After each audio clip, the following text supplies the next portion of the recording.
It's funny, I don't know where an idea always comes from, but we got this idea, Captain Power, really, was the name was the genesis in a sense. And then we, talked about it a little bit, and some of the guys at the office thought there was a little kind of phony sounding, Captain Powers, and plus I thought, well, someone must have done a Captain Power by now. But we checked it out and did a trademark search, and because we didn't want to do all this work and find out. And no one ever did Captain Action and Captain America and Captain Bravo, every captain, but no Captain Power. So we said, okay, I'm going to get that name, Captain Power. Power on. Captain Power and the soldiers of the future.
The genesis for Captain Power was, I was working on a couple of things, and I was working on, I think, Masters of the Universe. And we had gotten this relationship going with Mattel, and I saw the success they'd had with He-Man and stuff, and I thought, and I'd seen G.I. Joe, but no one had done anything with future soldiers, soldiers of the future. I had the idea that we would maybe call him Captain Power, and they would wear these suits that represented power. And I thought, well, there must have been a Captain Power. Someone must have done a Captain Power. But in fact, no one had. Of course, we wanted to do a story that was more than just for kids, so we always had a dichotomy with this show. But nevertheless, I thought it might appeal to Mattel, and they might finance some shows. Came in one morning to the office, and I went to Tony, my partner at the time, and a few other people. I got this great idea for the next thing we're going to do. It's called Captain Power. If you go back far enough, both Tony Christopher and I grew up reading Marvel comics and Fantastic Four and X-Men and Avengers and everything else, and Edgar Rice Burroughs books, Tarzan and John Carter of Mars and The Hobbit and Tolkien and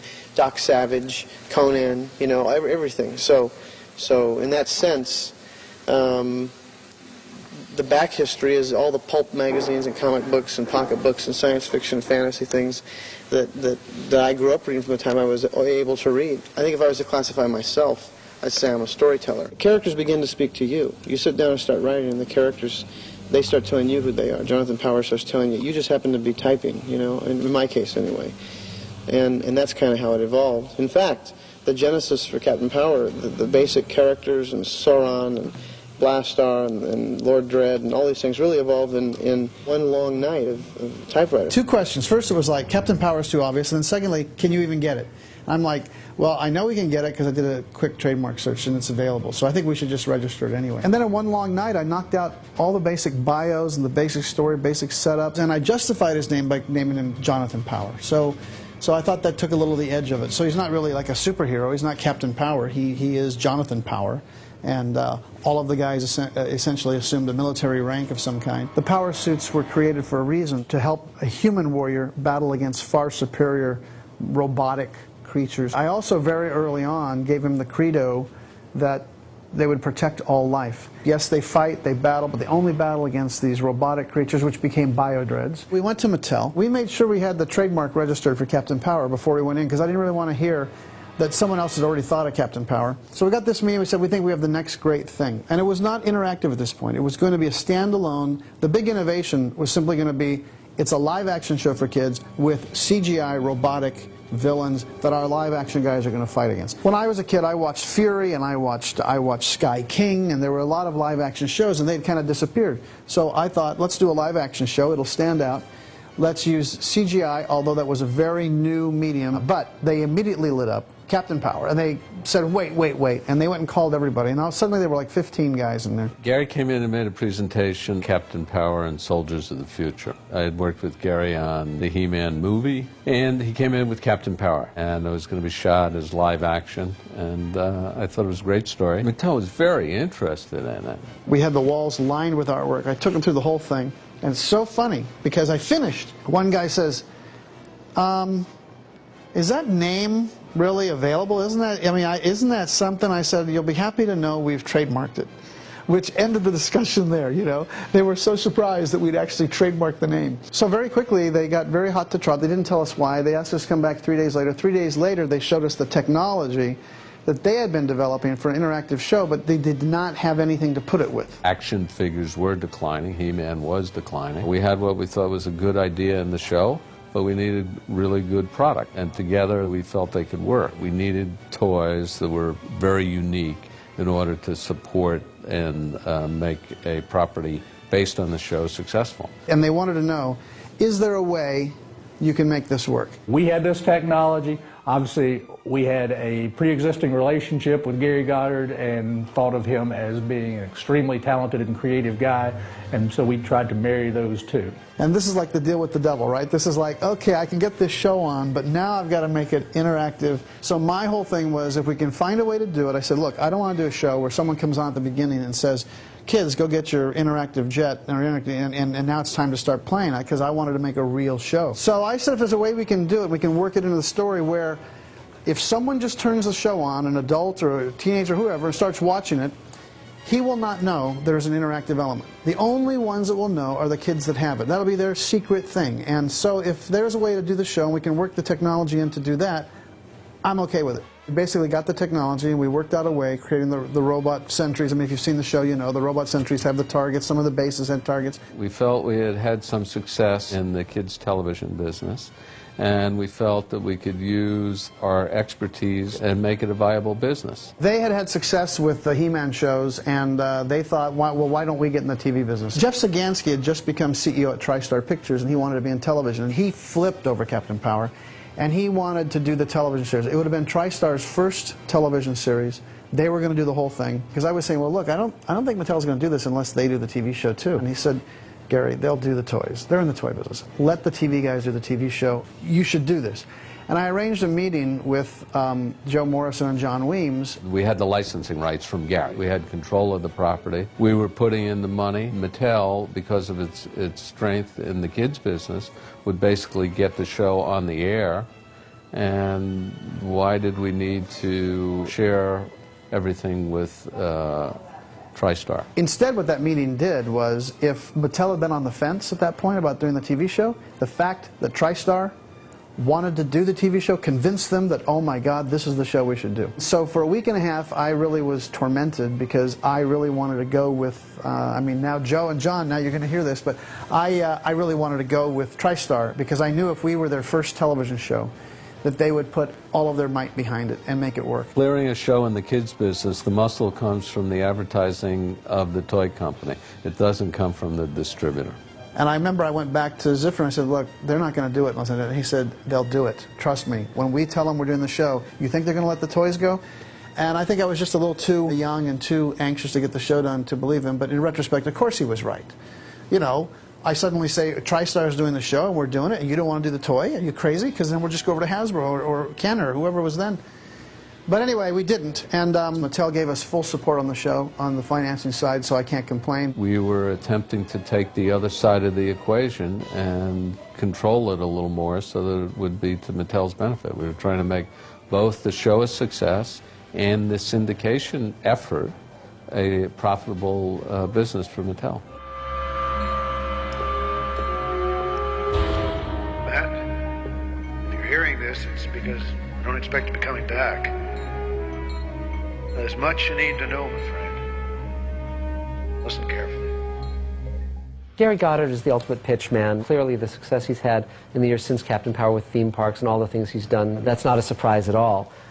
He really knows how to prepare his materials, how to pitch something where his heart is really there, you know, on the line. I mean, he has enormous passion. When I saw the drawings on the wall, and when I knew what the show was going to be, and I saw Castle Volcania and the whole notion of what that, the potential of what that show could be, I was already sold. I was eager to work on this show. Gary didn't have to pitch me at all. It was like, let me at it. I'm ready, and let's rock and roll. What they had were these big drawings on the wall of Captain Power and the other soldiers of the future and Lord Dread, who at the time was called Lord Hacker. I think my favorite illustration of all was Jim Steranko was this brilliant comic book artist who'd done Nick Fury, lots of other titles, and he had this really cool image of Captain Power, which I liked very much. In my initial treatment, there was not a lot of backstory about each of the characters. And I was brought aboard to sketch out that world, inhabit it, make it into a show, change it from a series of drawings into a viable television show. And initially I was told that there would be a 65-episode order.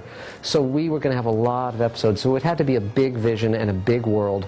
And I was committed to the idea that this would be an adult show, that we would create it exactly as if it were an adult show. We wouldn't condescend at all. Taggart and I, we wanted to end war, not fight them. All the armies of the world under one voice. Ours.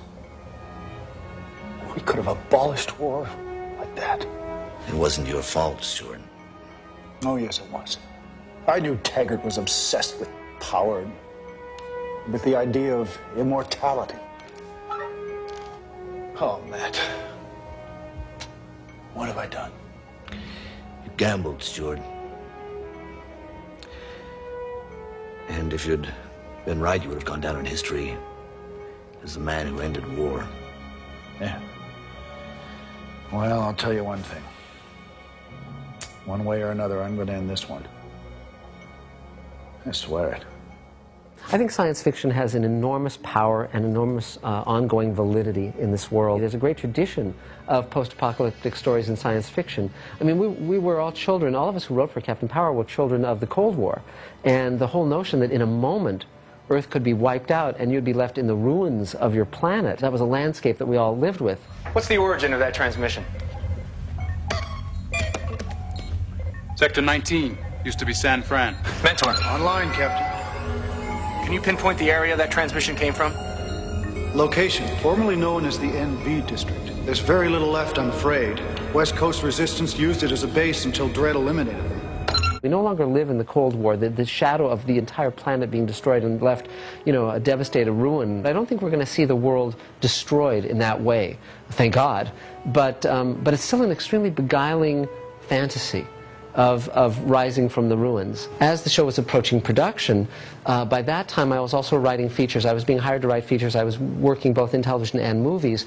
And I started to realize that that I wouldn't be able, given my deadlines, to story edit Captain Power and really give it my all. One of my closest friends was J. Michael Straczynski, Joe Straczynski. And he and Michael Reeves and I were sort of the triumvirate of animation writers. And Joe and I had worked together, along with Michael, on the real Ghostbusters. Joe had story edited it, and Michael and I had written a number of episodes. And I saw that Joe was up to the task. Mark Zickrey said he had just worked with Gary Goddard to create this new TV series called Captain Power.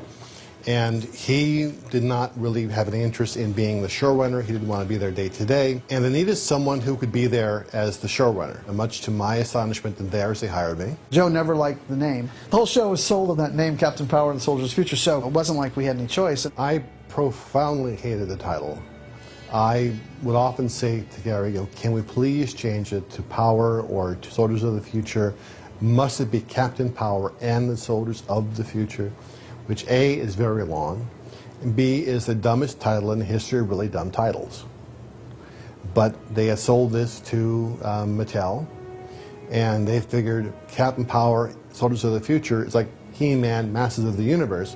It looks kind of the same, and they were successful with that one, which I also had worked on. So we were stuck with it.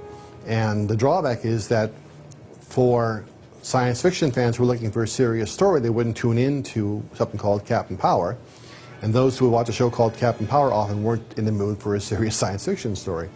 So we kind of fell between two chairs because of that title. I told him we're going to have some heavy action components, but at the bottom line, I want this to be about characters that people care about. I want to be stories that really, you know, have a moral. Joe got all that. I think he did understand that I was having to please two masters, trying to give Mattel enough action that they would be happy, and backing him, probably more than he knows, behind the scenes with Mattel, saying, no, we got to, you know, we're telling stories. That's what we're doing. We're telling stories that have an action component to them. We're not doing action things that have a little bit of story underneath them. It's the opposite. We didn't start this show as an interactive show. That was something that was foisted on us, and even though I'm not sure Joe and everyone realized at the time, I'm fighting for them. I'm the one that contained the interactivity to the robots. I'm the one that contained the interactivity to, you know, to only being in the action sequences. I mean, had it been up to Mattel, we would have had, you know, targets everywhere all the time. I'm a character guy, and I always tend to focus on the character more than the chrome. I knew where all the characters were going, what the larger arc was. Unlike a lot of shows at the time, we wanted Captain Power to have an arc to it. I felt strongly that we need to really make this a story that will be told over time. Even though at the time series television was, well, you have a half-hour episode and that's it, and it ends, and you don't change it, you don't have an arc, etc. We didn't care. We were going to have a series arc. We were going to have the show change and change and change and change, and the character relationships change. John, I've wanted to tell you something for such a long time. Captain, Scout here. You said I should remind you when it was time to head out. Well, it's time. We're on our way. You were saying? Later. It can wait. After doing sitcoms and stuff like that, when you read something that had a little depth to it, especially when it was a kid's show, but I do remember thinking, this is a kid's show? You know, I thought that a lot. I thought, you know, I don't think this is a kid's show. You know, I think this is more than a kid's show. And I think, as we've seen now, 25 years later, it was more than a kid's show. It was a lot more. This particular show did deal with a lot of heavy subjects.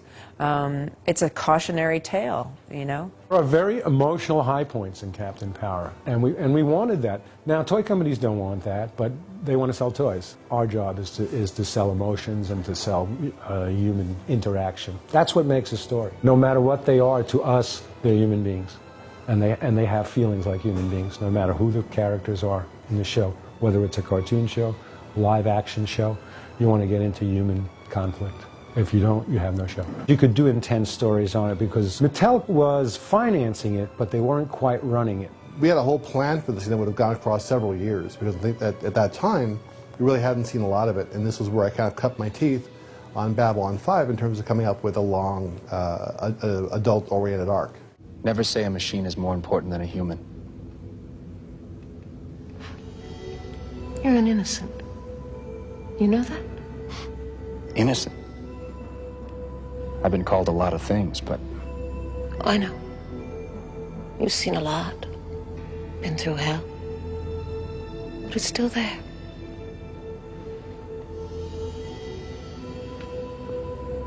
We knew we didn't want to open with the origin. We knew we wanted to come back and do the origin later. We didn't want to open with the traditional origin story. Let's jump right in the middle. Let's meet these characters in action. Let's meet them on a mission. The problem is that you really didn't get a sense of where the process began. You didn't know who these characters were, or more importantly, who they had been. Captain Power is ultimately about betrayal of humanity. Well, what do you think of the facilities? A little fancier than our old lab, hmm? All the power anyone could ever want is rooted through this room. Dangerous stuff. Yes, but controlled. At least once the final touches are administered. I've made breakthroughs here you can't even imagine. Well, I'm sure it's all very fascinating. What does it have to do with me? I'm offering you the chance to work with me. Stuart, I'm trying to be reasonable. I thought it would be very interesting to look at betrayed friendships, lost parents, surrogate parents, all of that kind of stuff. The whole notion that Lord Dredd and Captain Power's father had been two scientists working together to build the Overmind, and Dredd had basically betrayed Captain Power's father. And I named Captain Power's father after my father. Stuart Gordon Zickery became Stuart Gordon Power. In the Bible, he was lost, and the notion was we have the Overmind, which is Dredd's computer, you know, genius and mentor. I always like the idea of surrogate families, creating surrogate families as your heroes, and certainly this is what Captain Power was. Basically, people who are there for each other, characters who are there for each other.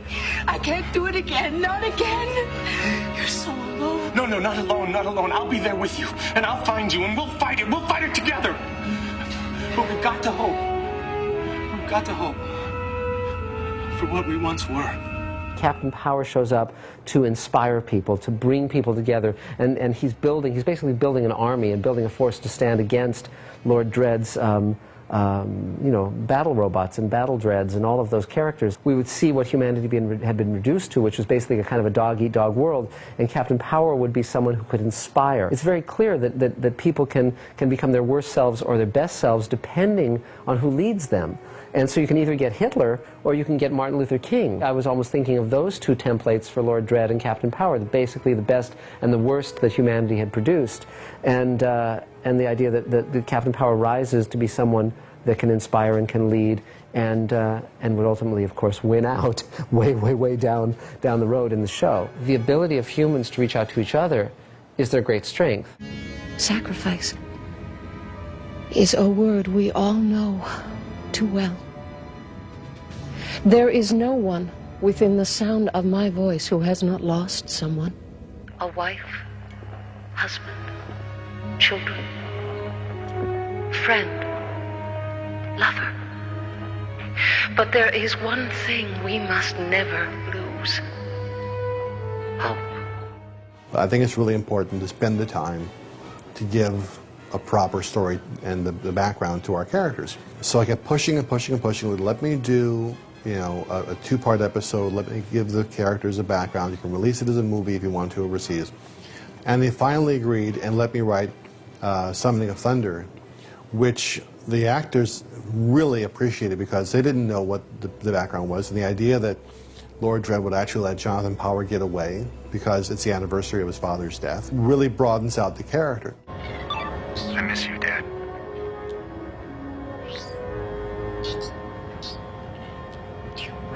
It's never been the same.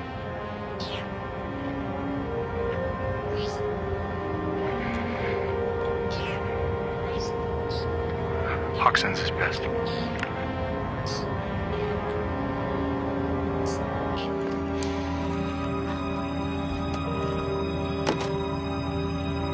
Bye, Dad. He is leaving. Activate the afterburners and we can be there before. Sauron, Yes, my lord. return to base. We will proceed alone.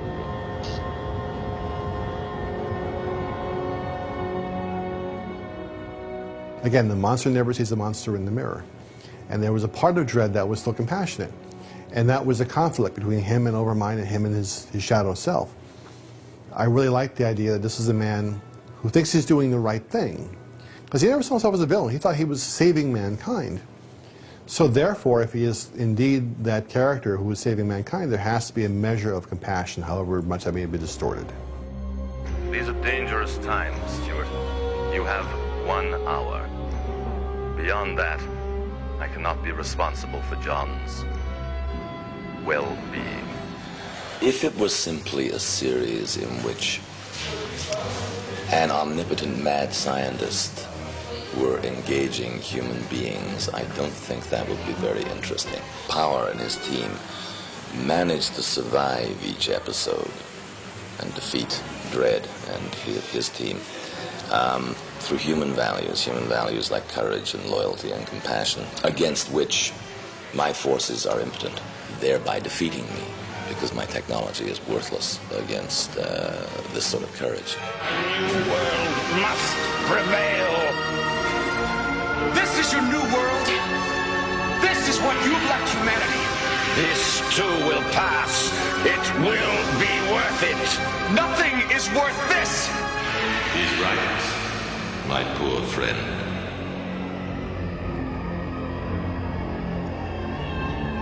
You know he's right. You can't change what you were, Dredd. Mattel decided we should shoot it in Toronto because of the savings. At that time, there were massive savings because not only was the dollar just much more powerful than in terms of the exchange, but Toronto had set up some amazing incentives to move up there. And in some ways, that was a positive, I think. We got this old bus station, we converted into basically Captain Power Studio. If we didn't have a building like this, we would certainly have a hard time doing this on the budget that we've got. We've got so much to do, and you just can't go out and find an outside location of a devastated future city. You've kind of got to have an area where you can create some of these environments. And I mean, this is amazing, and it's a little frightening that we've got over 150,000 square feet, and we're filling it up. The location manager that we engaged came up with it. It belongs to the City of Toronto. They were kind enough to allow us to lease it, and it's a fantastic area. We need every inch of the 100,000 feet we have here, and more. It was tremendously exciting because the scope was gigantic, and there was different sections of it. The dread chamber was here, the desert was over there. We had a miniatures unit that was all to themselves, all interconnected within the building. There was a 30-foot by 90-foot green screen set up for all the flying. You'd be filming a scene, and then right across was the miniatures with the computer cameras that would fly through and all that. When I saw that, I never questioned whether these guys knew what they were doing. I found myself having to run around to each of these different sections of the studio, which is so large, that I ended up with a kid's scooter with very soft inflatable tires, so I could just roar to the different parts of the studio. The acoustics were awful, and you could hear straight through it. You could hear everybody working anywhere in the studio. We sprayed a lot of foam all over the ceilings and walls, and tried to get it reasonably soundproof so we could work, but it didn't work. It was such a big project. There were so many things to do. Everyone was working so hard to try and get the thing ready and moving and on its feet. I was, I guess, overwhelmed by the amount of effort and the cost. It seemed like an overwhelming project. Yeah, huge. And it was hot. It's hot in Canada in the summertime, in July. In August, it gets to be 90 degrees, and inside, and our costumes were these sort of wetsuits kind of thing, 3 millimeter thick wetsuits with appliques on them to, show all the different wires and what have you. So it ended up quite thick, and in 90 degrees, when we were working, I thought for sure someone was going to go down.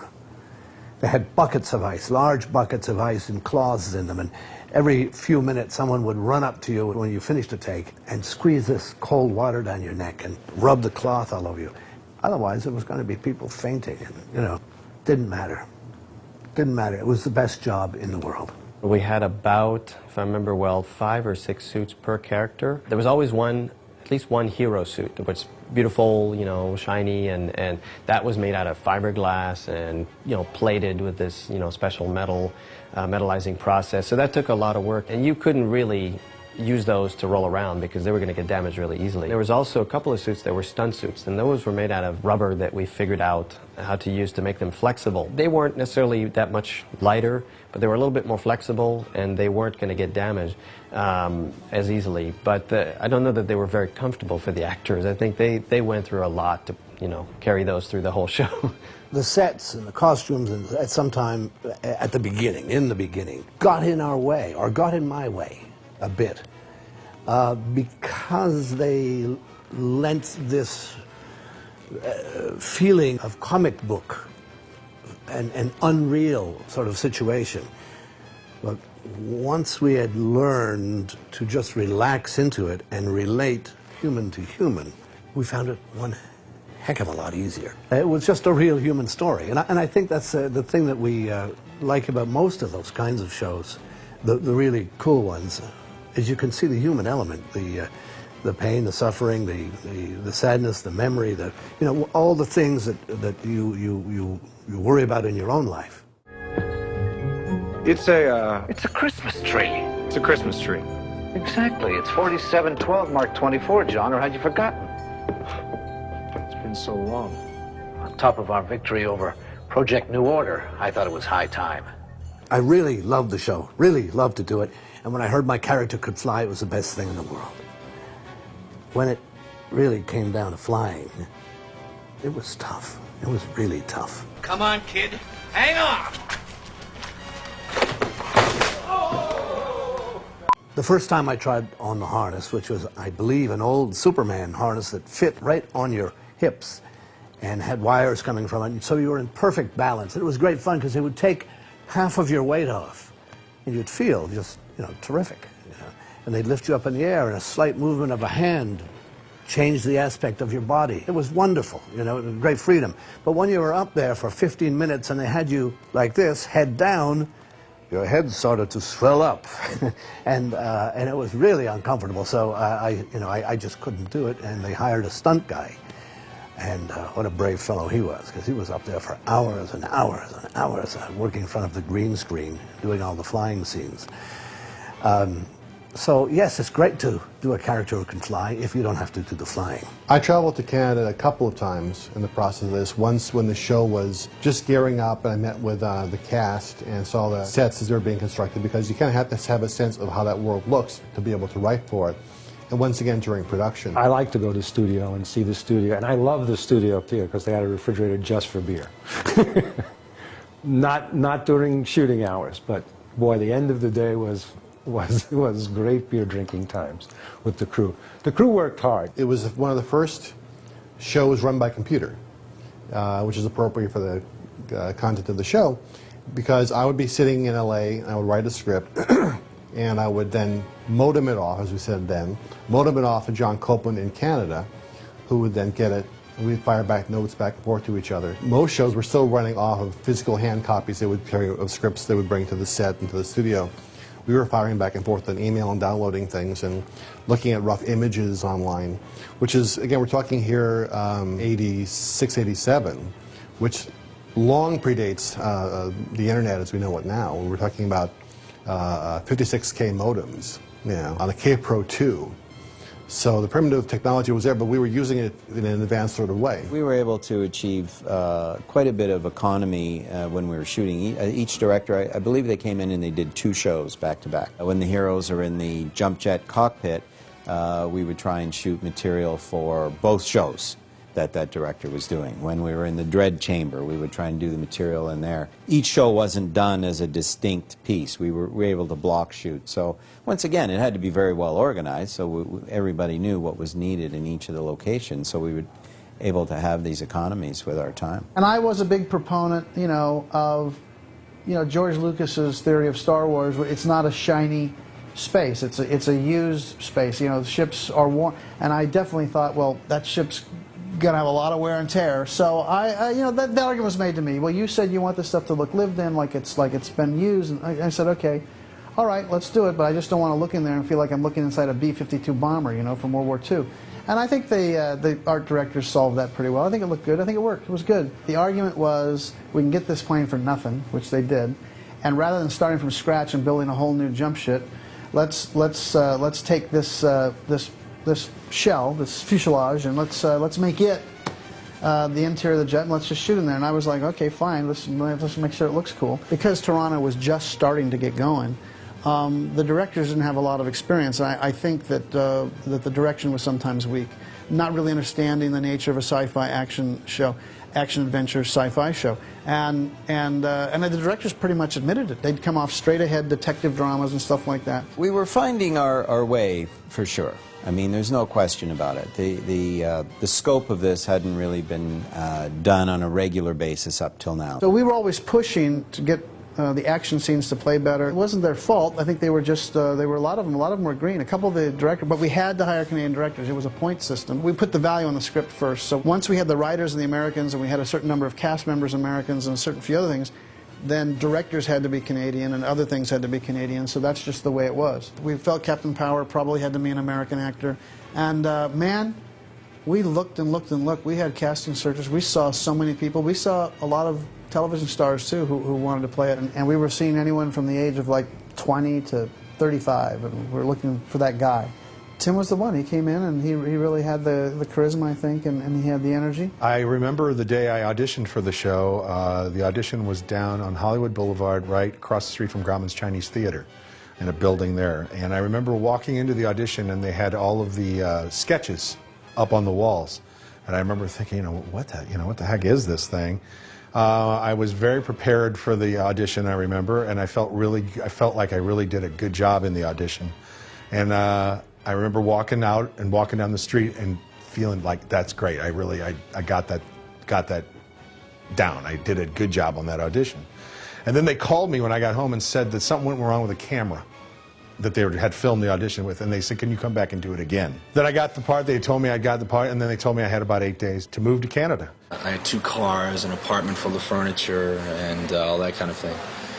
8 days to do it. I've been so involved in trying to be involved in the show, in the job of acting and being here, and my schedule, and what scenes I have to do today, and the job of an actor, that I had forgotten that this is also going to be a toy, and there's like a whole toy line coming out, and a lot of exposure and a lot of talk about it. It slips your mind at this phase, because you're so concentrating on so much concentrating on your job.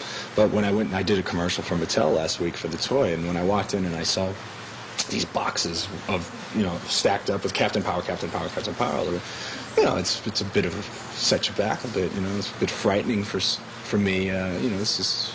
Sometimes you forget exactly what it is you're doing. It's my job. I come here, I go to work, I moved to Toronto, and I'm still trying to find my way around the city, and yet I've got to deal with all this in the future, I'm sure. It also made me realize that, I have an image for kids coming up, something I need to think about, something that takes... Yeah, I feel an obligation towards the kids, I guess, in the character and in my life, I think. I think it will change. I think being Captain Power will change me.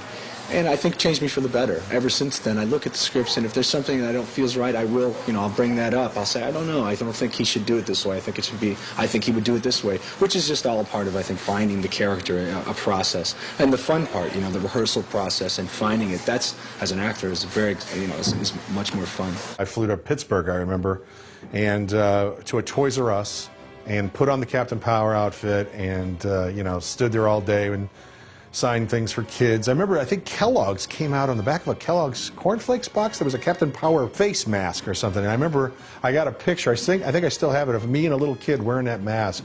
It was one of my favorite things. It cracked me up. But I also remember that we asked that I could have like an RV or something there to change in, and they didn't want to do that. They said, well, you can just get dressed in the back. And so finally, I'm usually a pretty agreeable guy, but when it got to that point, I said, listen, either I can have someplace that's going to be hot, it's summer. This thing was really a hot suit. Either you get me a dressing room, or I'm not going. So they finally buckled down, and we went down and did it. But yeah, I wanted to do whatever I could to promote the show. Right after that, Disney, they had a nationwide talent search for Davy Crockett, and who'd they go with? Tim. I mean, he had a very great quality as a hero, and I feel we let him down a little bit that we didn't have some better directors for him. But other than that, I think he came through great. The first action sequences that the local directors did were they were embarrassing. When we first looked at the original dailies that came back from Toronto, yeah, we were all kind of a little leery, shaking in our boots. And the problem was it just wasn't what we envisioned as an action show. And we felt that things like the fights and stuff like that, they didn't look like they were staged right. There wasn't, the big explosions that we ended up doing eventually and stuff like that. By the time we discovered this, 2 shows were going to have to air. We're going to have to go out by wire like in 3 weeks. They started production of Captain Power, and we were very anxious to see the product that was going to come out of Canada. We were all very excited and to see what the show was going to be. They had actually shot 6 shows completely. None had been edited. So there was nothing happening with the post-production process. So we had, of course, a delivery date. We had to air the show. So Gary, in his normal fashion, he rallied the troops and said, okay, we've got to get this done. And a few of us went up to Toronto to help get that show on the air. If we miss an air date, that's the end of the world. That's a catastrophe from which we can't recover. So I went up, and my job was to take a look at, in particular, the post-production setup, because the complexity, the technical difficulty of this project was enormous. It's a challenge to go take control and responsibility for a group of people who had been formed a different way and had their own set of way that they wanted to advance the work. But I managed to influence it in the right way. When it comes down to it, the people who were working on the project, and especially I think the people in post, were all very talented, very good people with a lot of experience. But they had not been put together as a unit who fully understood what each individual was going to do to advance the project, and that's, I think, where I was helpful. You know, we got out of each other's way. You know, the editors edited, the online guys did the online, the effects layers got edited in. You know, so it was a lot of moving parts to get organized, and that's really kind of what I did. One thing to bear in mind, too, is that there was no digital storage. So we were working on 1-inch videotape. We had all these Sony 1-inch machines all locked up together. And to get the layers, we were, at the same time, we had a background, we had a holdover mat, we had a interactive smoke, we had a dread trooper. We could have, you know, sometimes 6, 7, 8 machines all locked up together to sort of mix it live, if you will. You know, we couldn't just go back and forth because we'd lose too many generations of quality. So it was a live, full-scale effects layer mix. We did it for every single shot in the show. I think in a period of 3 weeks, finished 2 episodes, when prior to that, no episodes had been finished in 12 weeks. Mattel was in a panic. There was really no action interactive element except for the tail thing that we had created at Landmark. We created the tail credits, which we knew was going to be you know, a minute's worth of interactivity with the jets over the final credits. So I went back and said, okay, I've got an idea. I think I can do this. I looked at the 2 shows that have been cut together. I looked at the 2 shows that were in production. I looked at the next shows that were coming out. And the writers were still working on the other shows, but there were basically either 6 or 8 shows in production. I went to them and said, okay, we have a new formula now. It's the James Bond formula. We're going to open with an action sequence that triggers everything else. And the action sequence of the opening will allow the kids to interact. Then you'll flip into your story. Of course, I want these sequences to tie into the story if they can. Joe was a little upset at me but I was in a crucible. I had to do it. I wrote a beginning to each of those shows. Now, what I'm proud of is I think when you see the shows, they flow. I don't think anyone sits there and thinks, oh, someone tagged on that opening. I wrote very quickly. I think in 2 nights, I looked at every show that was in production, every script, and I came up with a 3 to 5 page opening that was action-oriented and that would allow us to have the targets, the robots. And what it did was it created a great action energy for the show anyway. It made Mattel happy, and I didn't have to bother the writers. I mean, again, what Joe doesn't know is when I'm in the meetings taking all the hits on this stuff, you know, I'm not bothering them with it, and trying to come up with some fast solutions. Now, this also meant that we had to shoot these scenes very rapidly, and we couldn't disturb the units. So we had a little rogue unit. A group of us went up to Toronto, and we called ourselves the 3rd unit, and we had like 4 or 5 series different cameras, including IMO, and every single thing we shot 4 or 5 cameras at one time, all from different placements and different angles and stuff like that.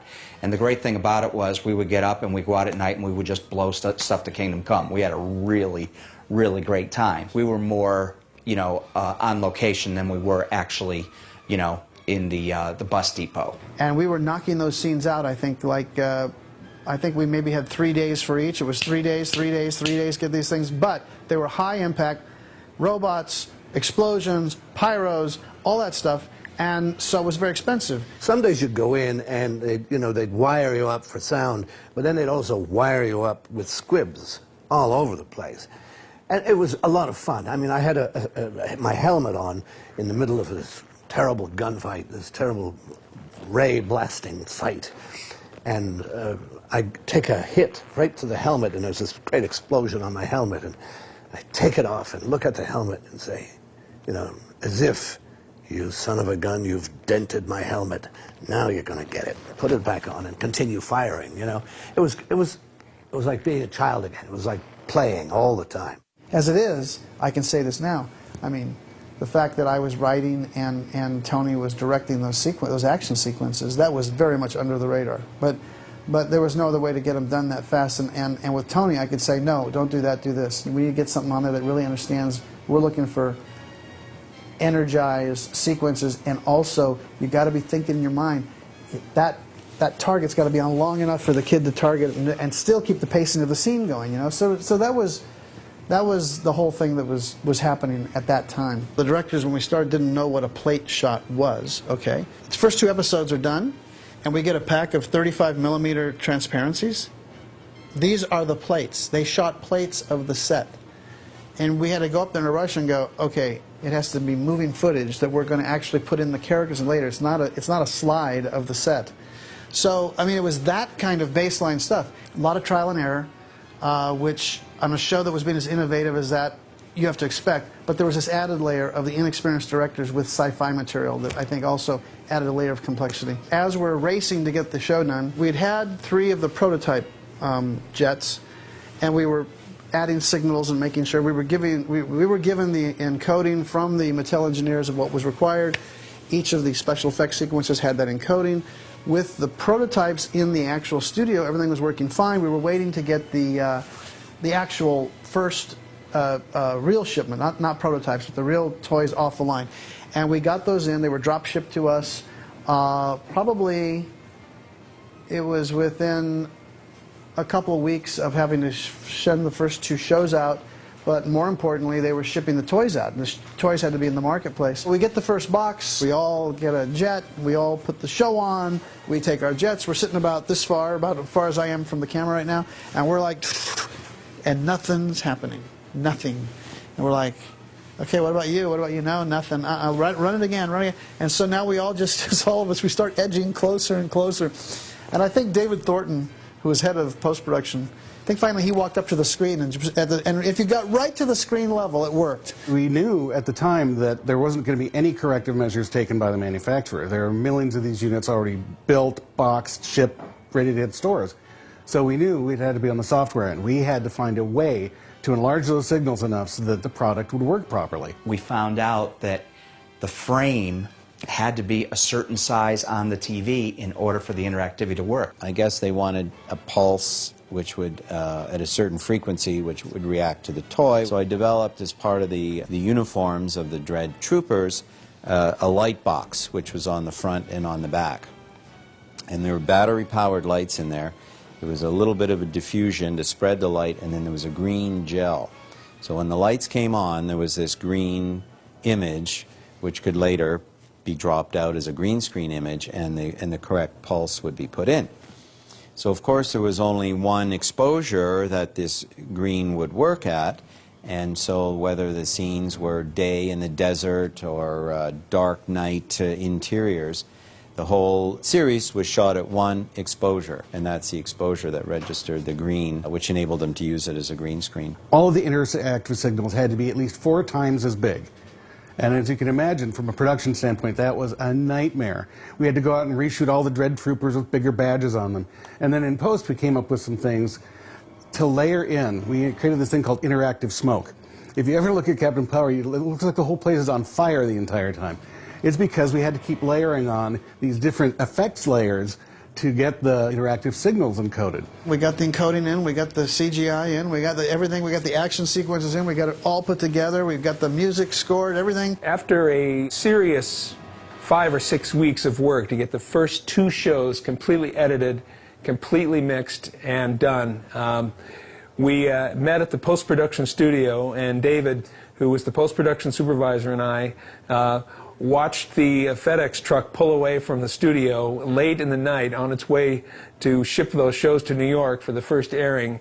And we just sat there. It was just a moment of total relief, because we actually had accomplished the task that we set out to do, which at the onset seemed almost impossible. Captain Power was an exciting show for me to work on because I was going to be able to score the entire series using a large orchestra. But the tricky part was that I had to score the entire series without seeing one completed episode, let alone a few frames of the finished footage. We decided early on that we were going to do the music with an original music library.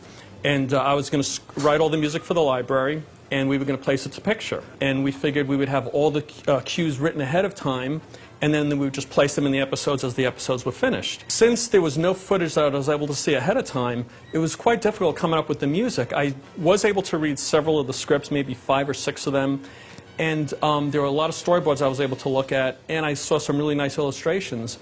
But I wasn't able to get a real feeling of the timing and the pacing. I just got a sense of what the show was about. All the cues had to be edited or snipped to fit the picture, so it makes for a less than elegant music edit, but we still decided that was the best way to proceed. It's so wild to think about this nowadays, because now technology is so affordable. In those days, 1987, they didn't have all the portable digital workstations and software that would allow you to do that. I remember waiting in anticipation up in Toronto after the air date of the first show. I got a call from the writer.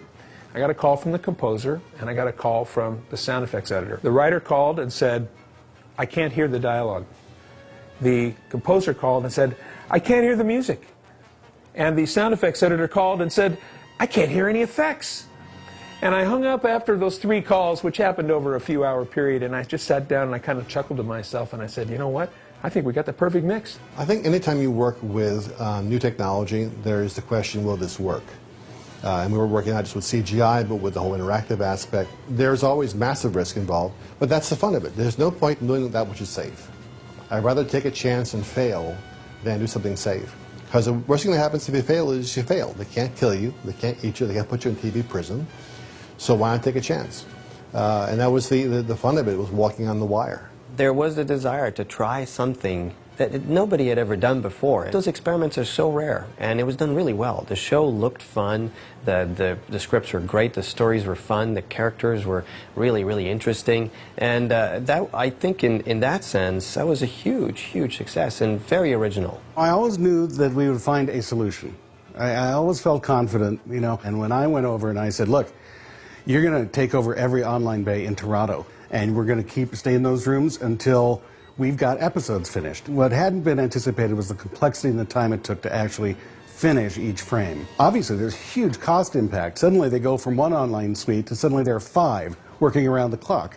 You know, that's hundreds and hundreds of thousands of dollars.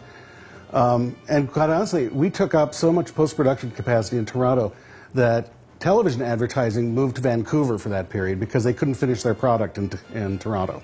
We owned those places. So I knew that if you applied enough people long enough, you could finish a show. And that's what we managed to do. CGI was just coming into being at that time. It just wasn't there yet, but it was there enough that people were pushing the medium a little bit. And we were pushing to try and put this into a live-action world. And all things considered, we did a pretty good job. I mean, now, of course, if you look at it, it's I won't say it's primitive, but certainly the mapping and all the other things that you have to do, the texture mapping and everything else, would make everything look far superior, and the animation as well. Because of the massive amount of horsepower needed on the computers in those days, we were pretty much limited to, I think it was like 2 or 3 minutes per episode was all that we could come up with. So each of those frames that those characters were going to be in pretty much had to be predetermined. We had to decide how wide the shot was, which characters were in the frame interacting with them. And when we got to do those sequences, they'd been laid out months in advance. Some of the preliminary work on the computer animation had been done already, so we really couldn't change those shots. For the humans to interact with the CG characters, we had life-size cardboard cutouts made, and we put them in the scene with the actors, so the actors knew how tall and how far away they were, and they could get the correct eye lines, and then we would move them away as we filmed, just before we filmed. One of the big problems was learning how to work with the CGI, the CGI characters, and where they were in the scene, especially if it was multiple actors all trying to follow this character who's this evil thing flying across the sky. And there was little interactive elements put into the scene. There'd be little puffs in the dirt when the character would land, so it would tie the CG characters in with the live action, which integrated them very well. Also, because the CG characters were very metallic, we had 2 basically glorified beach balls. One was sprayed with silver paint to represent the Sauron character, and one was sprayed with a copper paint to represent Blastar. So just before we did the sequence of the shot, we would put that ball in where the character would be, and then that ball would reflect the light. Where was the light coming from? How strong was it? What color was it? What sort of contrast was there on the light, between the light and the dark? So the effects team, the ARCA team, could analyze those silvery balls, those reflective balls, and give the same lighting to the CG characters. So we often work very, very closely together. Not having a reference, not knowing really at that time what CGI was and what it was going to look like, when we were trying to act with all these imaginary characters, these beasts flying around, and feeling, you know, quite silly, you know, pointing our guns at nothing and pretending to duck and not knowing what was going to happen. And it was really difficult. And you had to just sort of trust and believe that some of this huge gang of people knew what the hell they were doing. And so you did. You just threw yourself into it and hoped it was going to work. And when we saw the results, the final results, well, you know, it felt pretty good. Because, you know, it actually did work. The same thing for me with the model work. I thought, this is going to look like a model, but it doesn't. It was just terrific. It was really, really great. I would write a script, or the writers would turn in a script, and I and they would essentially go for whatever made sense for the story. Once it came in, John Copeland would go over it and determine whether or not this could actually work. If it couldn't, we would revise accordingly. We weren't told a lot of times that something wouldn't work. Most times we were told, yeah, we can make this happen. There were limitations to the degree which we could have our human characters directly interact with them. Having them throw a punch would be difficult in the same frame. But a lot of what we had in mind we could do. And bear in mind, too, that you're talking about characters who were at some distance from each other, firing at each other. So you could, you know, not worry about too much about the comping of the CGI. A lot of today's innovators in that medium came out of that group. That was like a melting pot of people that were allowed, thanks to Mattel, really, to push the art. And man, we were pushing. We were pushing very hard. Rob Coleman, of course, went on to be head of CG, you know, at ILM. So I mean, this was, you know, this was just an amazing, amazing A-team of creative personnel on Captain Power. I'm Rob Coleman. I'm one of the assistant animators, and I'm just checking the timing of the first episode and just seeing what we're responsible for animating. We're responsible for a scene here where Soren comes in and digitizes one of the live-action characters with his digitizing beam. Soren goes around and digitizes different people, and with the goal to create this supercomputer with all kinds of humans inside it. So that's what we're responsible for. We weren't sure what could be done, what could be pulled off, how it would all integrate. In fact, when I would say, what can we do and what can't we do, they could never give me that answer. And so it was extremely difficult to write episodes that were within production parameters when no one knew what those parameters were. We knew that there were going to be interactive toys, and we would say, as writers, we were saying, well, will you be seeing the signal that emanates from the television to the toys? And initially we were being told no, it would be an invisible infrared signal. And then when we saw the show and there was this flashing, you know, chroma key thing, we were going, oh no. There were a number of citizens groups and pressure groups that came after us on both violence and the interactivity aspect of it. We became the whipping boy for any group out there that wanted to get publicity for itself by attacking a TV show. We were doing something completely cutting edge that had never been done before, but we were basically fighting, you know, the whole against, you know, interactivity on TV sequence, so it had to be right. I mean, we expected something, but I don't think we expected it to the level that it became. We were getting tremendous, you know, press related to that. I attempted to call Peggy Chen at one time because I read some quote that was just outrageous. She always set herself up as the expert, as the judge and jury, and in actuality, she was pretty stupid a lot of times. A lot of things she said were pretty lame. She created a lot of headaches for the executives of the toy companies and television stations at the time. She liked the power of her own voice. She liked to hear herself speak.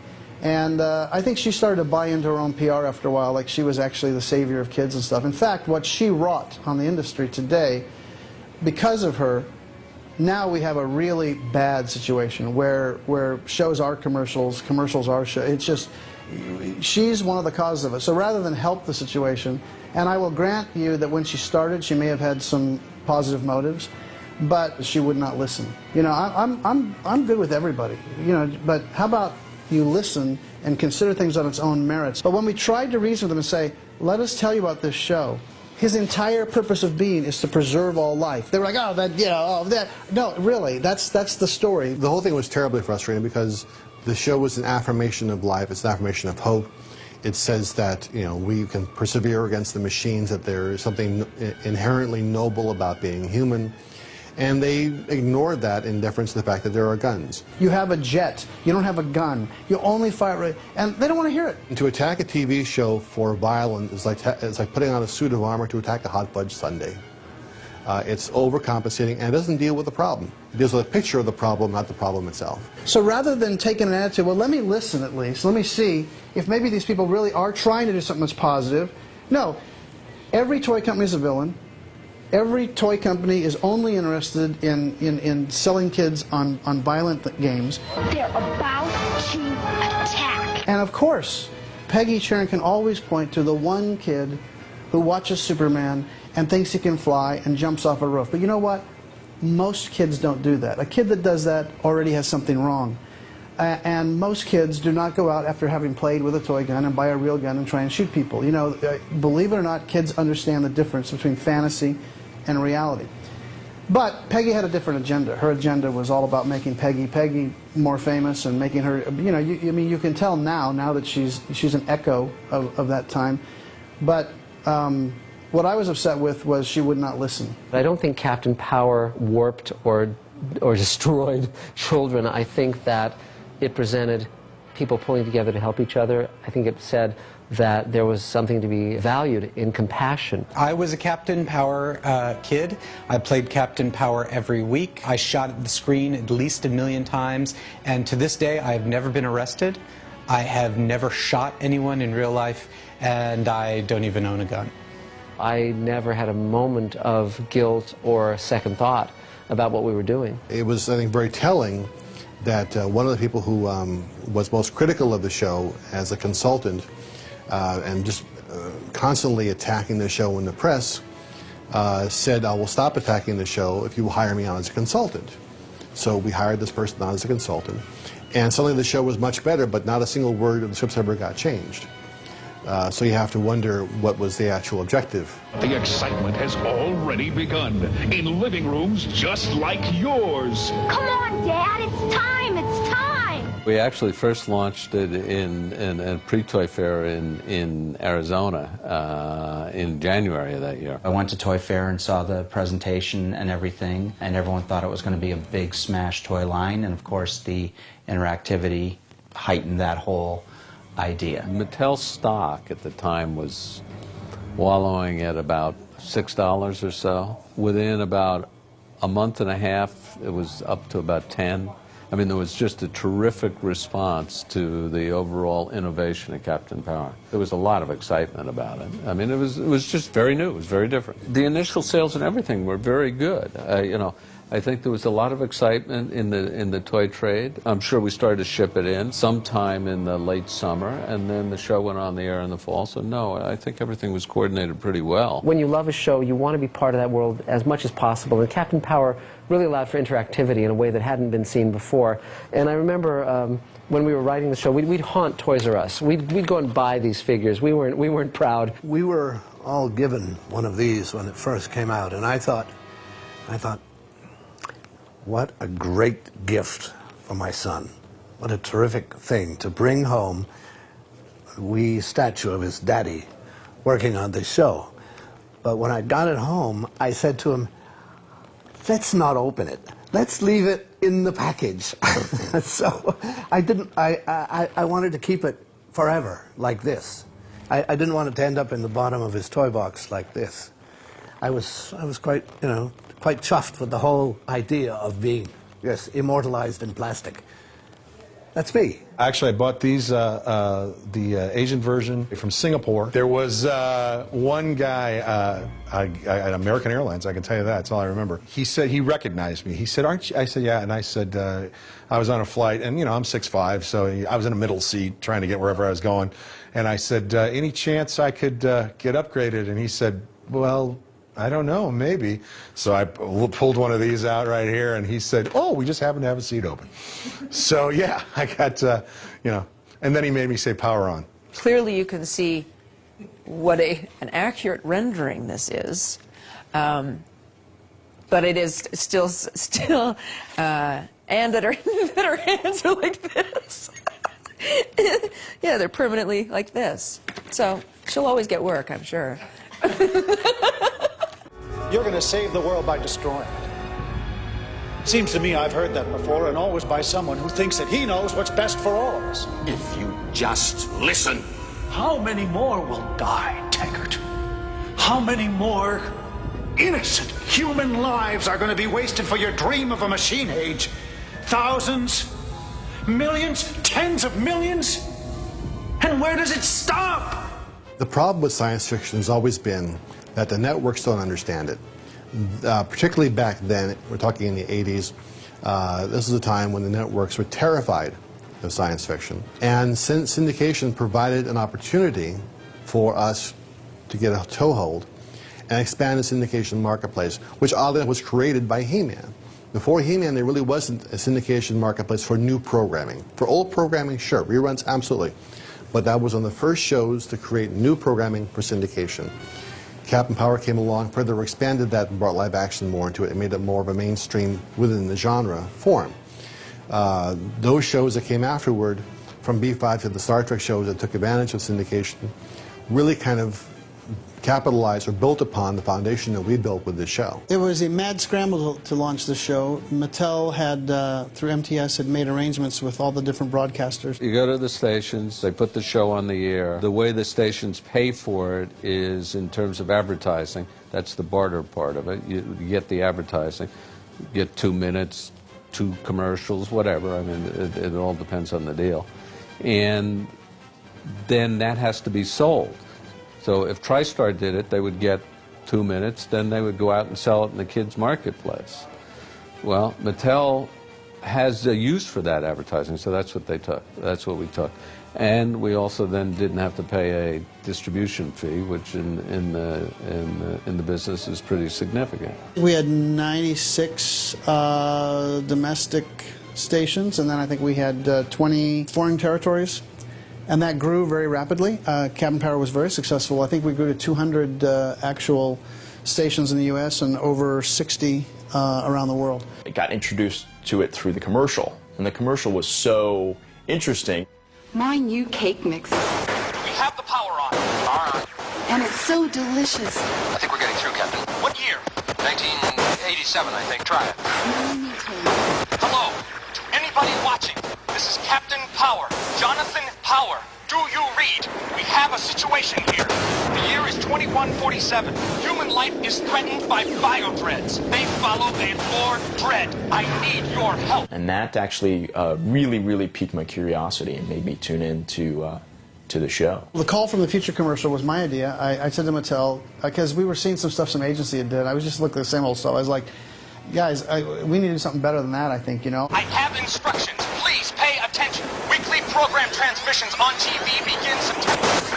If you have the Power Jet XT7, the XT7, you can fire invisible beams at enemy targets on these transmissions. Score or be hit. Warning, the TV show will fire back. It will fire back. That commercial was actually, in terms of the advertising community, everyone loved it, except there was a small group of stations, I guess, who, because the show wasn't on their station, and they were saying, you're tricking us because it's not really a toy commercial, it's a commercial for the show, and that show's not on our station, so we don't want to run it. But very few, even to this day, as a commercial, if you watch it, it holds up pretty good. And I think the commercial, just like the show, it didn't treat kids like they're idiots. You know, we were saying, look, these kids they're smarter than you think they are, and they'll pick up on this stuff, and they'll like it, and they'll embrace it. And I think they did. Watching it made me feel, and I was just a little boy, but it made me feel like a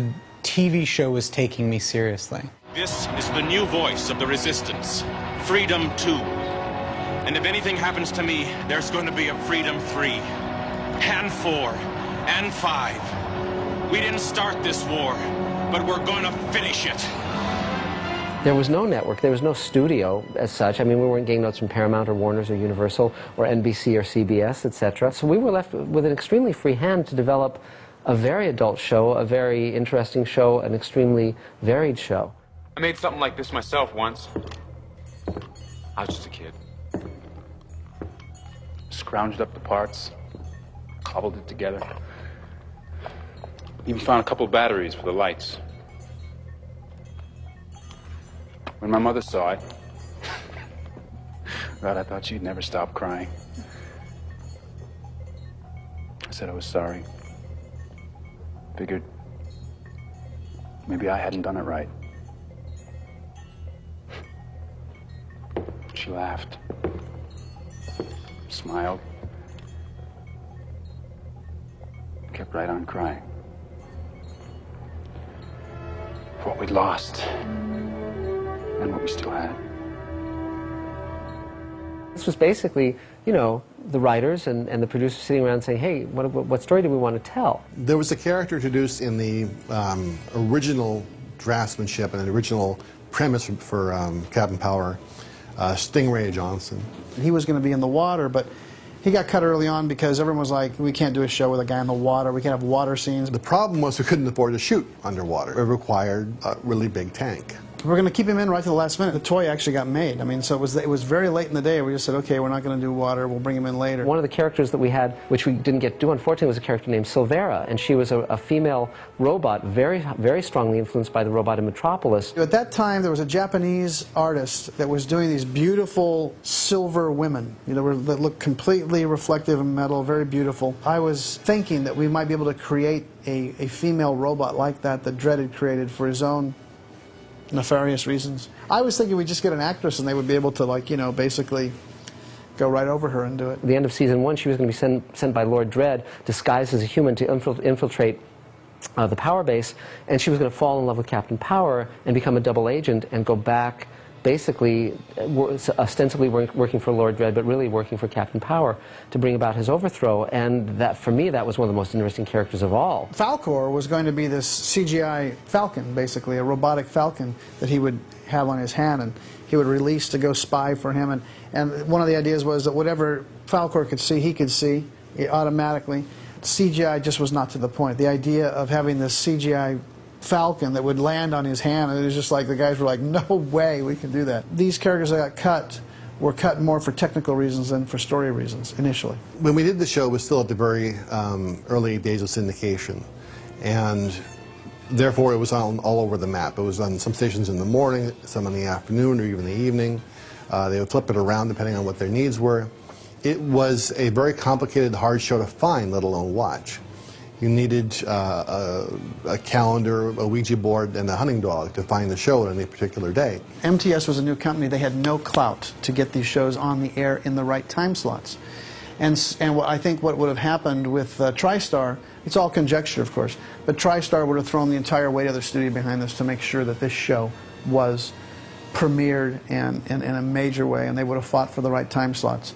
I think if you look back, you'll see where we were in the adult zone, where we were at 6 o'clock, 7 o'clock at night.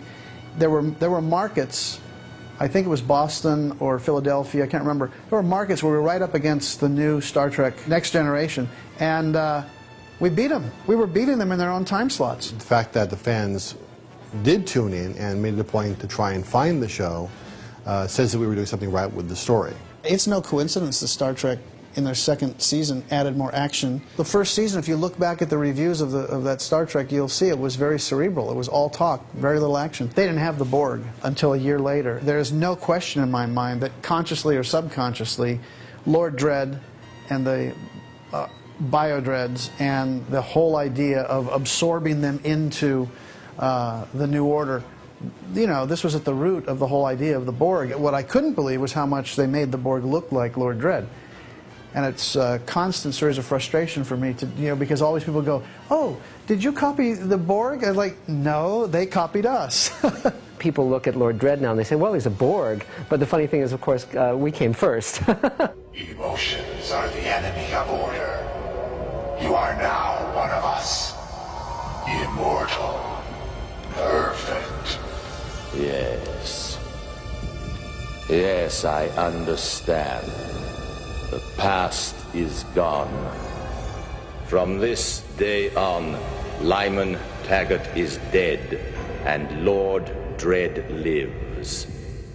Resistance is futile. It was on one of the comic books. I do remember that. I think we were all elated, and when we saw the reviews and we saw the ratings, it was, for us, it was through the roof. It was a surefire hit. In the stories, we often dealt with themes of guilt, episodes where Pilot's past as a member of the Dredd Youth caught up with her. I remember when we found you.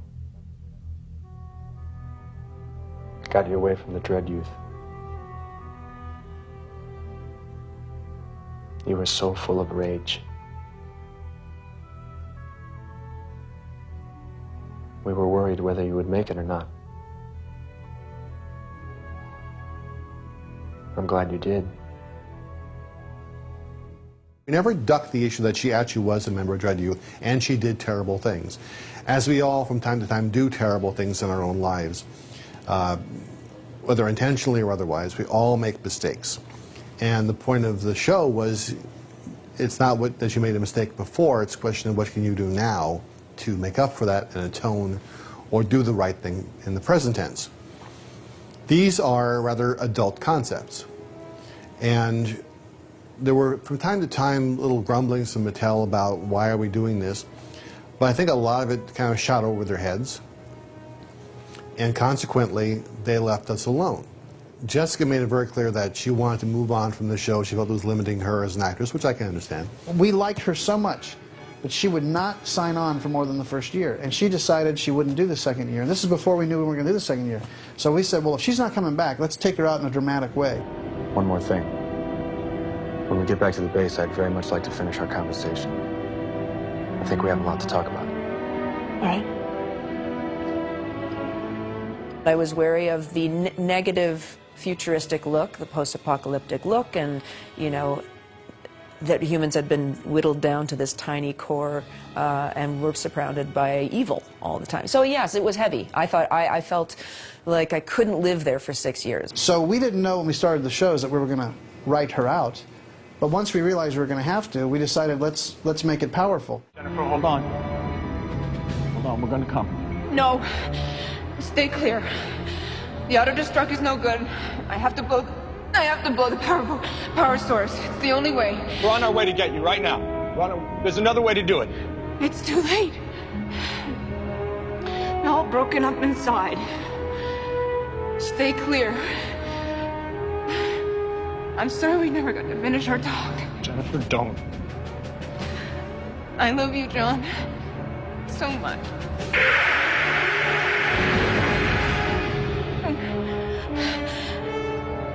Goodbye. You think of me sometimes. And so we decided to remove her in what was actually a very moving sequence. When she, hits the buttons and says, "Go to hell," knowing she's going to die in the process, but also take out, the Power Central and the Biodread. It's a very powerful moment. Back then, in any show, let alone a kid's show, the idea of killing one of your lead characters was, you just wouldn't do it. And man, that had such a reaction. Fans were writing in, "Oh, I know what happened. At the last minute, the Overmind got her, and she's there, and she's going to come back," and all these theories about what happened right before that explosion. I think to try and bring her back from that after the fact would cheapen it. Even if the actress, didn't want to come back or did want to come back, I would leave the character dead. Because to undo that would diminish the sacrifice. There are stakes, and sometimes the good guys don't survive, and sometimes they have to sacrifice themselves, and it gives a depth to the story and an emotional resonance and a weight, and it also informs real life, because in real life people die, and in real life sometimes the good guys lose, and sometimes there's self-sacrifice. Power suits. Backup for mentor systems.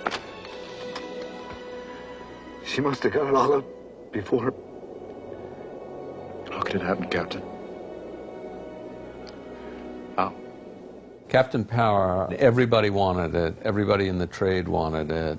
The show was doing fine, and there was a great demand on the part of the trade. I think Captain Power got hurt because of something that didn't have to do with either the toy or the television show. It was the corporate needs from Mattel on sales, and the trade's desire to just get more and more new stuff. And I think that's what hurt it.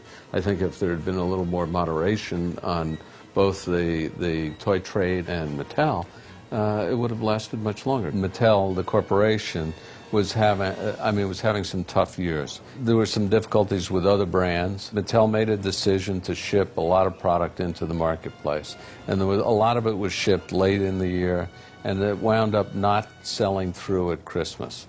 I think if we had backed off and shipped it to a level that we thought was sustainable, it would have gone on. If the show had been produced and marketed by a studio or a network who was vested in the show, they wouldn't have cared. Look, the toy is fine. Whatever they sold the toy is fine. The show's a hit. We're doing the show. I think Joe and John got blocked when the toys didn't sell the way they did. They were like, well, we're not putting any more money in this MTS thing, and that's too bad because I think actually it could have done quite well. I mean, look now, Hasbro's in the TV business. I mean, it's interesting where everything's gone anyway. We were all tremendously proud of the show. It was a shame we couldn't really go right away into season number 2. We'd all learned a lot. We'd established a lot of the things. The very expensive outfits were made. There was, you know, a number of elements that were in place. And with what we had learned, it had just been really a breeze to go into season 2. So we were all very disappointed that it didn't continue. While we were doing the show, we were so happy and so proud of it that I actually thought the thing was going to go on for, you know, I thought we'd do it for 5 or 6 or 8 years. I thought we'd be doing it for a long time. The truth is, at that point, we thought we had a 5 or 6 year thing going. You know what I mean? I mean, we were sure of it. We thought we were on top of the world. And so then when they started to talk about pulling the plug on that, we just, you know, we couldn't figure it out. It was a difficult window because it took us a little while, you know, well, who owns the toys and who owns this and who gets that? And I was saying, look, you got to give me these shows back. If you're out of the TV business, I want those shows. And I got the shows, but it took a long time to do it. And so it was messy. It wasn't negative. There was never a fight. There was never any legal aspects. Mattel actually was very, very fair. Joe, John were fair. Everyone was fair. It just took time. It wasn't something that happens. We would have needed them to say, okay, we want you to quit claim now, right now, because we're going to run down the street and try and get someone to do this. You know. As I finished up working on Captain Power, I looked at the production model that we had developed, which was really unique unto itself, because most TV shows, live action, were very expensive. They shot outdoors. They didn't have a lot of effects, because it couldn't be done. The V series almost single-handedly bankrupted Warner Brothers. And I thought we could take this production model, a concept like Babylon 5, and use Captain Power in a way as proof of concept. That you can take a show, shoot it in a warehouse, use CGI for characters, for ships, for establishing a world or set extensions, and make it work and do it for a price. Using the Captain Power model, we were able to do Babylon 5 for half of what it would cost for a network show using previous technology. And other shows built upon our model. Clearly, Captain Power set in motion a production model that has been used ever since then by both B5 and other shows. We never stopped trying on Captain Power. We always said, how can we make the stories better? How can we make the stories more intense so we can do more with the characters? I think that intelligence and that desire to keep improving the show and never settling for what it could be, but always focus on what it might be, is what made the show endure what a lot of shows did not. It really starts from the top down and believing in telling a decent story. When the show first came out, we were all very excited. I started getting my first fan mail, and I got it from America, and I got it from Japan, and I got it from Europe.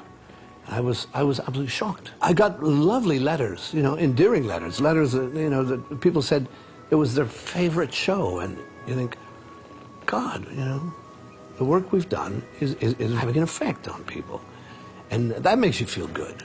But if you just put the work out there, and the feedback comes in from here and there and all over the place from ordinary people saying that they've been touched by the show, and they love it, and it's what they'd like to do when they grow up, is work in animation or work in film and work in science fiction or whatever.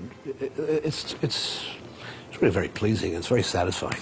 I get emails every day from fans, and not just fans from here, from Russia, Sweden, China, everywhere. Now, the show touched, obviously, I mean, I'm still hearing from these people, it touched them not just as a show, it touched part of their lives or how they look at life and their future. At one point there was a lot of mail coming, and as I said, I had trouble even writing back my wedding thank yous. But so I got behind, really behind, and this girl had written a diary. She sent me her diary, basically, and she had written so much detail about her first sip of beer, her first kiss. She named her horse after my character. I was just like blown away that she not only spoke wrote to me every day, but she then sent it to me. I got it. And so we tracked her down. We looked her up and found her and got her on the phone. And I said, this is the weirdest thing, but I have your diary from when you were a teenager. Do you want it back? Do you want to read it? Do you want to see it? Because it's really touching and sweet. Anyway, we had a good conversation. It was really fun, and she didn't want it back. she was no, didn't, wrote it, moved on. I'm like, well, I guess then I will too. I hope you're not offended. I'll move on also. But yeah, that was sweet. When you write for television, you're writing into the ether. You come up with a story which is broadcast out. You never see the audience reaction as you do in the live theater. And you hope that it will find a home somewhere.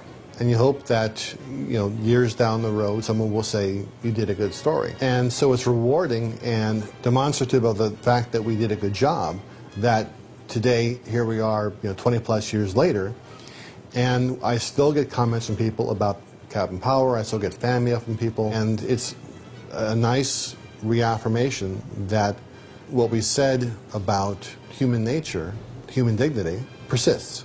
It's a terrific thing that I still hear from the fans, and they definitely are still out there looking for more information. They always say, they're going to bring it back. It's not mine to bring back, it's Gary's to bring back if he chooses to do so. They are still talking about bringing the show back one way or another. And I think that, again, is testimony to the fact that we told some good stories. To sit here so many years later, to get a call out of the blue saying, we want to revisit some of this material, it's a real treat to find that there's some interest out there, considering how long the show had gone. We were doing the first live-action show with CGI robotic villains that had to actually be composited, and we had to have the interactive aspect working. And we had to turn it out on an unbelievable schedule because, as always with these things, once Mattel said go, then they wanted it like now. So it was very challenging. When you become immersed in a project like we were immersed in Captain Power, sometimes it's easy to sort of lose perspective because you're working so hard. You live and breathe this project day in and day out, and you put everything you've got into it. And I'm talking about everybody, the writers, the producers, directors, the actors, the production team, and all of us that were looking after the post-production side. You get so immersed in it, you start to wonder, gosh, is this thing really any good? You really don't know. And when we finally delivered the first show and the second show, and it started to air, we began to get the feedback from our colleagues in the business, our peers, the public, certainly Mattel and the executives that were responsible for Captain Power, and the reactions were so overwhelming. It was gratifying to realize that something that we had really invested so much of ourselves in turned out to be just a wonderful product. I think it stands out for a couple of different reasons. First of all, technologically, it was quite an achievement. And I'm not sure that the average viewer at the time would have quite understood that. I think other people in the industry looking at it probably went, wow, that's a pretty ambitious show. There's never been anything before it or after it that looked anything like it. And so for good or ill, it was unique. It was very unique in that way. And the way we shot it and produced it, of it being more like a drama or a very serious science fiction movie of the time. We shot 1 million feet of film. We had incredible resources at Bear to make this TV show work. More like you would expect for a primetime show or something like that. It was really a different idea. It was a really, challenging concept to say, I'm going to have CGI characters in every episode of a syndicated TV show. That was a very nervy move right from the start, and I think that it, probably helped people imagine a future where digital characters were more likely to happen. I think it was pretty groundbreaking. I think it set the stage for a lot of shows that came after us. The things that we were doing, which had painstaking computer power, can easily be done on your kitchen table with a laptop now. But it was fun to do it at the time we did it, and it's great to see that there's still some interest in it. I'm really proud of the show. I'm proud of the work that all of us did on the show, from the actors to the CG people to the producers, the creators, the writers. That was a great group, and what was really fun and my most fond memory is there was nothing else like it. I'd never heard anything like it. I'd never seen anything like it. And I was just, really proud to be the, the character that the name of the show was. That was the first time I'd ever had a part, where I wasn't just the guy who came as a guest star or something like that. We spent a lot of time together, more time than you would spend with anybody. You're not, you're married to each other, but even married people don't spend that much time sitting, in trying circumstances. And so the most outstanding thing about being with those guys was how much we laughed and how, when you're playing make-believe, it's easy to pop out of the bubble or pop out of the reality of what you're doing. And, here we are sitting in these suits and we're pointing these little, there's, on the one hand, we have to be very grave and in the moment and be taken seriously. On the other hand, we just laugh and get hysterical and get through it together. And they were family. At the time when we were doing it, I don't think any of us were looking, this far in the future to imagine what kind of an effect, that work would have, and what, how it would, its staying power. How would it still be around? Would people still know about it? 10, 15, 20 years later. We put everything we had into those shows. I mean, they really meant so much to us at the time. Gary said, we're just going to make a Clash show here. I don't want to, if I'm going to crash and burn, I'll crash and burn with a Clash show. And we felt the same way. Let's just do the best writing we can. We decided very early on, and again, this comes from the Gary school of thinking, if you will, that we were going to do stories that not only made sense, okay, but that were involving. And when Gene Siskel made the comment, and gave us an incredible review, I mean, this was a major film critic looking at a children's TV show and saying, hey, this is serious stuff here.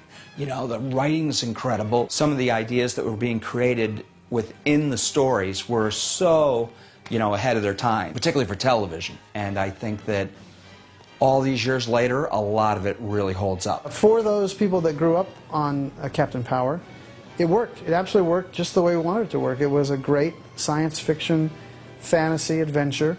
It used the latest technologies. It told a story in a language that they understood. I think we set out to create a universe and a compelling story. If the story hadn't worked, no one remembered it at all. It's to be determined by others and what place it's gonna have. But I think it was certainly something that has inspired a generation of other writers, directors, and producers and executives, because I find myself running into them now, and they're like, "You created Captain Power? Oh my God, I love that show!" So that's great. It was probably one of the best times of my life. I look back on it with all the trouble that the show had and the hardship of filming that show. It's funny, after all these years, I don't really have any bad memories. My main thing that I value was the work we did and the people I worked with and the friendships that I made. And, those are the things that stick with you forever. As long as this show goes, we will try and make it grow and grow. We know where the first 26 episodes are going to end. We also know where, if we go on to do 65, where the 65th one will end. And that will be a big shock, that one, if we do all those. And we know where we'll pick up and where the next group will go. So we've set benchmarks for ourselves. And we didn't want to be like a regular TV series. We wanted to really throw the audience for a loop. So you may see some of the characters, some of the heroes die. You may see, some of the major elements change. I mean, it will continue to grow, and things will happen, unlike most typical series. This was an idea that was definitely ahead of its time, and the technology was playing catch-up to make it happen. We can create this world now. We can really bring to this what I had hoped to bring to it first time around. It's a complete universe which really should be reimagined and brought to life with today's technologies. Now, really, anything we envision, we can create, and it would be great to revisit that.